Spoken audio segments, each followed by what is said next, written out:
Un être incapable de participer au mal est également incapable de faire preuve de miséricorde, de compassion ou d'amour. Il n'est pas difficile de voir comment, si Dieu avait créé des choses avec cette limitation, la création semblerait une perte de temps. Dieu désire l'amour et la gloire, et notre approbation de ce désir n'a rien à voir avec sa vérité. Mais il ne peut y avoir d'amour donné par des créations robotiques et sans choix.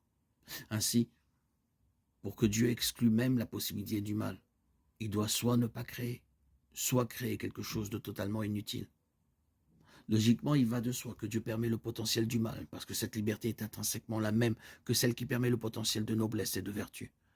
Sans ce potentiel, aucun amour, ni aucune autre bonne chose ne peuvent réellement se produire. Cela conduit au problème personnel qui consiste à exiger que Dieu interdise le mal. Une fois qu'une personne accepte l'idée que le mal doit être possible pour que nous ayons un libre arbitre significatif, l'étape suivante consiste souvent à critiquer Dieu pour avoir permis trop de mal, ou les mauvais types de mal. Ici encore, les définitions et les préférences personnelles sont essentielles. Les critiques de Dieu font souvent une supposition à ce stade. Ils font des déclarations telles que un bon Dieu pourrait permettre un certain mal, mais il ne permettrait jamais X. Une fois de plus, la logique qui nous amène à ce point montre que Dieu n'a pas besoin de créer le mal pour qu'il existe. Cette question suppose également de manière irrationnelle qu'il n'y a pas à avoir de choses plus pires que X. Logiquement, il est possible qu'il y ait des mots encore pires que X que Dieu a empêchés, et que parce qu'il les a empêchés, nous ignorons même qu'ils sont possibles.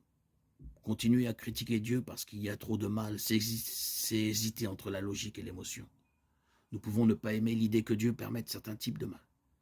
Et logiquement, il n'y a rien d'inapproprié à ce qu'une personne choisisse de dire « je rejette l'obéissance à Dieu parce que je ne suis pas d'accord avec sa moralité ».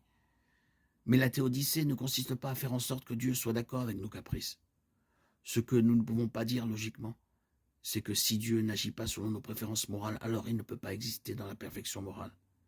Cela fait du critique la norme ultime de la moralité. En d'autres termes, prétendre que Dieu ne peut pas exister ou ne peut pas être parfaitement moral, à moins qu'il ne soit d'accord avec mes préférences morales, revient à dire « je suis moralement parfait, donc si Dieu et moi divergeons sur une question morale, la seule raison possible est que Dieu est imparfait et moi non. » Une fois de plus, une personne n'est pas logiquement empêchée d'adopter cette approche. Mais ce n'est pas parce que c'est un point de vue possible qu'il est raisonnable. Cela signifie-t-il qu'il ne pourrait jamais y avoir de circonstances dans lesquelles la prétendue moralité de Dieu entrerait en conflit avec ce que nous voyons dans notre expérience? Pas du tout. Le problème pour le critique est que beaucoup des règles que Dieu ne respecte pas sont toutes simplement fictives. Dieu ne promet jamais de rendre la vie de chacun plus facile ou meilleure, pas plus qu'il ne promet de modifier les causes et les effets simplement selon nos caprices. Il y a un contexte éternel et une condition spirituelle à ce que Dieu nous dit sur la souffrance et le mal dans ce monde. C'est un élément clé de toute théodicée raisonnable.